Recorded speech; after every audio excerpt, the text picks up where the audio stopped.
Welcome back. My landlord thought he could pull one over on me, but ended up learning the meaning of "you should have read the fine print before you signed it." The real estate company that owns my apartment thought they could intimidate my roommates and I into signing a new, crappier contract, but ended up getting bit by their own laziness. Edit for clarity. In Germany, it is common to have indefinite rental contracts which do not have a set end date and remain in effect until termination, usually by the tenant. Some context: I live in Germany, which has extremely strong tenants' rights. I've been living in my apartment for about 8 years now. About 1 year after I first moved in, I got a letter from the company that owns my apartment building. In short, it said this: "Dear Mr. X, we are canceling your existing rental contract. If you wish to continue renting this apartment, please sign this new contract with higher rent or move out within 30 days. This scared the hell out of me. I was living in a city where the rent prices were skyrocketing and I had only just managed to find a long-term apartment I could afford. As soon as I began looking at my options, it became clear that I was either going to have to fight what was essentially an eviction or move back to the US and start building my life again just after I had finally found some stability. After I asked around a bit, someone tipped me off to something called a pettyrevenge, which is essentially a nonprofit group that advocates for tenants' rights and gives its members the opportunity to get legal advice regarding their rights as tenants. I looked one up near me and booked it over to their office. I explained my situation, filled out some paperwork, and went to speak with the group's lawyer. I showed her the letter and my current contract, and she looked over it for a few minutes without saying a word.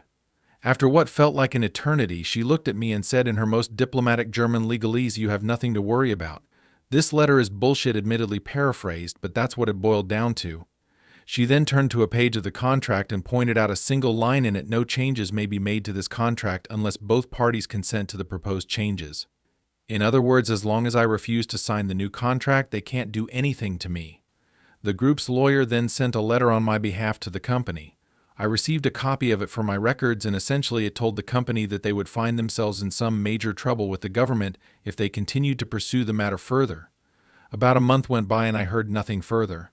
Then, one day, a letter from the company arrived. The company basically admitted defeat and tried to cover its tail by saying that the letter was sent in error by an employee who is no longer with the company.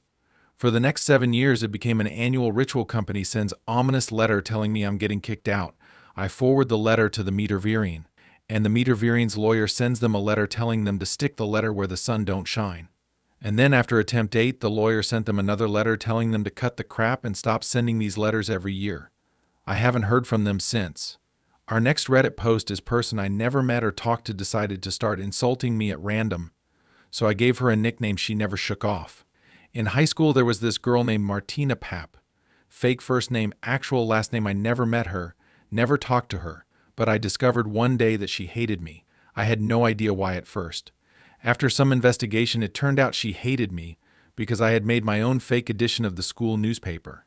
I was a big fan of the National Lampoon, so of course I parodied my school newspaper. Martina was the editor of the school paper. She hated me because everyone read my parody paper, and hardly anyone ever read the actual school newspaper. Mostly because the school newspaper was boring AF and heavily sanitized by the administration, so it was just dull and irrelevant to student life. My parody was funny. I made fun of the teachers no one liked, and went through the school like wildfire. Apparently people would keep coming up to her and asking why the real paper can't be as fun as my parody, and suggesting that she get me on as a writer on her paper. Naturally, being high school, the paper was highly cliquey, and only friends of those in charge got on. To be fair, I didn't intend it to be read by the entire school. I had only made 3 copies to hand out to my closest friends, but they made copies and give them out, and those people made copies of etc. I handed out 3 copies before first class, and after that class was over, I was walking down the hall and noticing that a lot of people were standing around, reading something and laughing. To my surprise, horror, and delight, it turned out they were reading my paper. I ended up getting suspended for 3 days for writing my parody because I made fun of teachers and was stupid enough to have my name on it as the editor. But even after my suspension, Martina Pap kept bad-mouthing me around the school. I kept hearing people spreading false rumors about me started by Martina. She even started insulting me when we'd pass at random in the halls. Thing that Martina Pap didn't know was that I had been sitting on a particularly nasty nickname for her. I'm pretty good at coming up with nicknames, but I had never shared the one I had for her with anyone, because I was pretty sure it would stick and it wasn't a nice nickname. Prior to her anger issues, I had no reason to use it. That nickname was Martina Pap Smear. Not very clever, but exactly the kind of thing that would click in the minds of U.S. juvenile teenagers. But since Martina liked yelling insults, I thought, what the hell? The next time she randomly insulted me in the halls, I just said, "Thanks, Martina Pap Smear." Just as I had thought, the nickname stuck and she had to carry it for the rest of her high school career. As a bit of bonus petty revenge for my suspension, several weeks later I made another parody paper, this time without my name on it. I printed up 100 copies and went to school early in the morning, hours before first class started, and spread them all around. Again, the paper went viral, but this time when the vice principal called me to his office, I claimed it was a copycat paper and nothing to do with me, so no suspension the second time around. Our next Reddit post is Wine and Cheese Party Revenge. Years ago in college, I went on maybe half a dozen dates with this guy, Clay. There was a wine and cheese party we were both invited to, and because of a scheduling issue, we decided just to meet there. Clay got there before me. When I arrived, I spotted him. Our eyes met, and he proceeded to studiously ignore me for 45 minutes.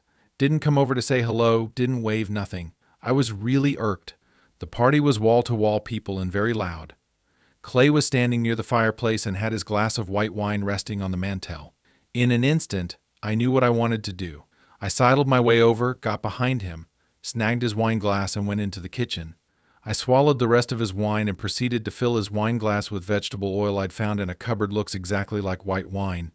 Turns out, I went back into the living room, sneaked up behind him, replaced his glass on the mantel, and then sort of stationed myself across the room to see what would happen next. 2 or 3 minutes later, he grabbed his glass and took a big slug. I held my breath for a moment, wondering what he would do. Amazingly, he swallowed it down. Didn't even flinch. What a cool customer.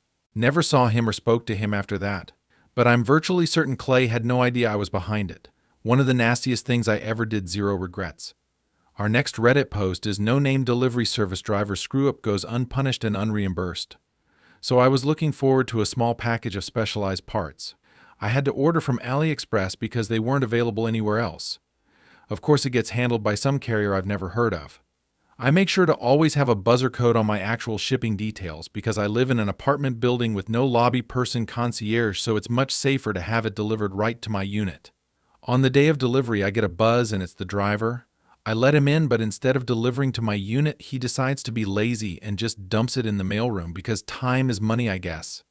The screw-up begins because the driver, when entering, holds the door open for a homeless person, and once he leaves, this homeless guy just starts tearing through anything left in the mailroom that isn't nailed down and steals whatever he can.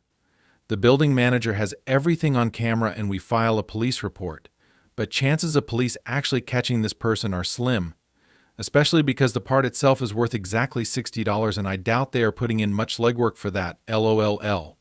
To no one's surprise, both AliExpress and the carrier don't give a shit that the package was stolen. They claim it was successfully delivered, their evidence being a photo of the intact package in my mailroom. I try to convince them that my mailroom is not my unit as specified on the package. I only received an empty box, and therefore not successfully delivered, but they don't care. No refunds approved. I'm shit out of luck on the $60, even though it was 100% their driver's fault. So my revenge starts with a chargeback through my payment method. They mention they require a police report to be uploaded to prove what I've claimed was true. The main problem is that getting a copy of this report costs $55, but the Mr. Petty Roosevelt in me decides it's worth it. Today I just received the $60 refund in my account, and I couldn't be prouder. I guess the real winner here is the police department, though. If you enjoy this video, hit that like and subscribe button.